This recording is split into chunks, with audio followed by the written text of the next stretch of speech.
Hello, everyone. Now I am going to start with visualizations. Stacked bar chart. In a stacked bar chart, each bar represents a category, and the bars are divided into segments to represent different series or subcategories.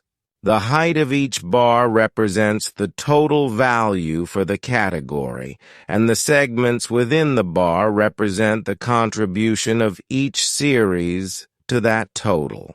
Stacked bar charts are useful for comparing the total value of categories while also showing the contribution of different series within each category. Column stacked chart. A column-stacked chart is similar to a stacked bar chart, but the visualization uses vertical columns instead of horizontal bars.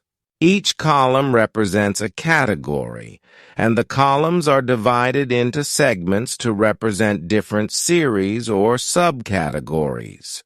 Similar to stacked bar charts, the height of each column represents the total value for the category, and the segments within the column represent the contribution of each series to that total.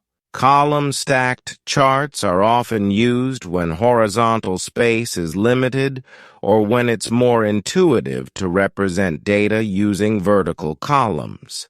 Drag and drop the stacked bar chart, then after add the required fields to axis.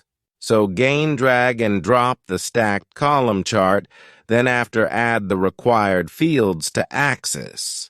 Now you can observe how this are behaving by changing the properties.